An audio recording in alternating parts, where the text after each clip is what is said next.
नमस्कार, मैं Meenakshi Singh. Healthy vibes में आज बात करेंगे अनकंट्रोल्ड गुस्से यानी एंगर इशू की। आजकल अक्सर ऐसी खबरें सुनने में आती हैं जिसमें जरा सी बात पर गुस्से में किसी ने किसी को मार दिया। यह सब रिजल्ट है अनकंट्रोल्ड गुस्से का। वैसे तो गुस्सा हमारे अस्तित्व के लिए जरूरी एक स्वाभाविक प्रतिक्रिया है, लेकिन अनकंट्रोल्ड होने पर मनोविकार बन जाता है और इसका अंत होता है पश्चाताप पर। यह हेल्थ खराब करने के साथ टकराव और हिंसा को जन्म देता है।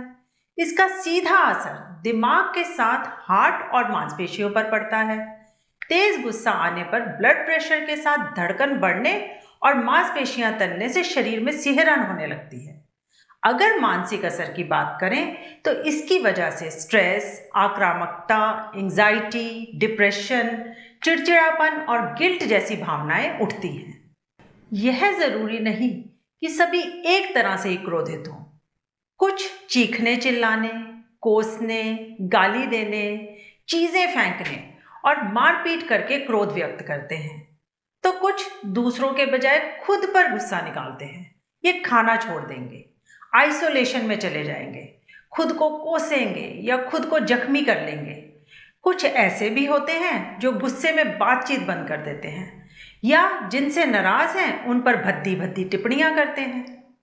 आमतौर पर गुस्सा स्ट्रेस, फाइनेंशियल, पारिवारिक और सोशल प्रॉब्लम से ट्रिगर होता है, लेकिन कुछ लोगों में है depression, obsessive compulsive disorder, alcohol abuse, ADHD, opposition defence disorder, bipolar disorder, intermittent explosive disorder, लाइलाज बीमारी, क्रोनिक पेन और गहरे दुख की वजह से ट्रिगर होता है।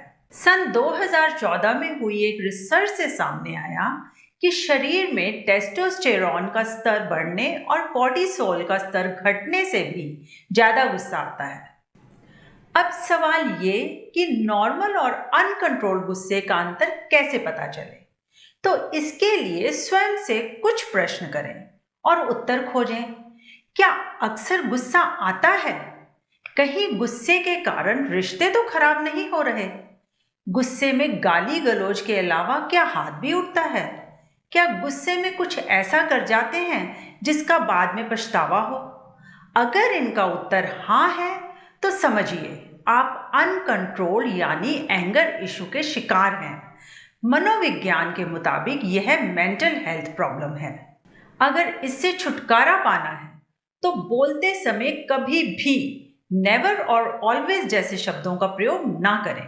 ऐसे शब्दों से गुस्सा जस्टिफाई होता है और हालात बिगड़ सकते हैं। सामने वाला इनसे ज्यादा आहत होगा। अगर गुस्सा किसी वास्तविक समस्या से है तो लड़ने के बजाय समाधान सोचें। जब सामने वाला गुस्से में हो तो बहस ना करें। गुस्सा शांत होने पर पहले बातचीत करें, फिर बताएं कि उसने क्या गलती की थी। याद रखें, गुस्सा कोई मनोविकार नहीं बल्कि नॉर्मल हेल्दी फीलिंग है।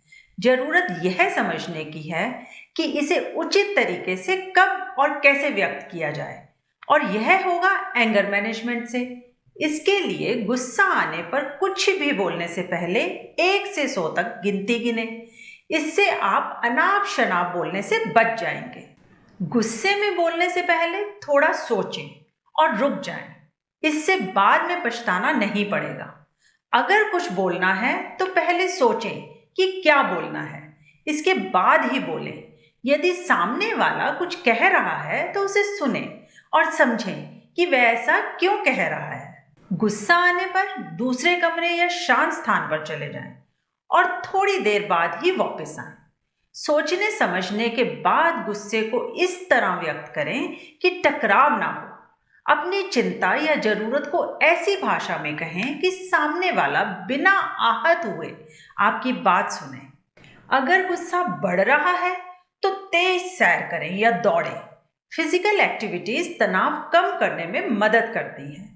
वास्तव में तनाव ही वह फैक्टर है जिससे गुस्सा ट्रिगर होता है। गुस्सा भड़कते समय रिलैक्सेशन तकनीक अपनाएं, जैसे गहरी सांस लें, पानी पिएं, संगीत सुनें, अच्छी जगहों के बारे में सोचें या शांत करने वाले शब्दों का जाप करें।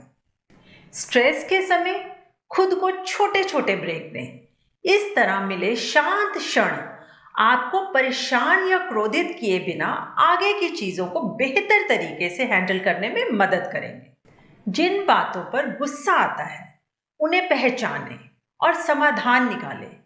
अगर साथी से किसी बात पर मतभेद है तो उस बात पर रोज रोज गुस्सा करने के बजाय साथ बैठकर समस्या का ऐसा हल खोजें जिस पर दोनों सहमत हों। जब वह अपनी बात से हटे तो गुस्सा होने की बजाय उसे याद दिलाएं कि वह इस बात पर सहमत हुआ था। अगर समस्या के समाधान या तनाव घटाने के लिए कोई वायदा किया है तो उस पर कायम रहें। सामने वाले को हमेशा कहें कि मैंने यह वादा किया था और मैं उस पर कायम हूं। दूसरों की आलोचना या उन पर दोष लगाने से बचें। इससे आत्मसम्मान की भावना मजबूत होगी और आपका व्यक्तित्व निखरेगा।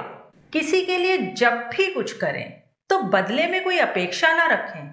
मन में दुर्भाव या ईर्ष्या रखने के बजाय माफ करना सीखें।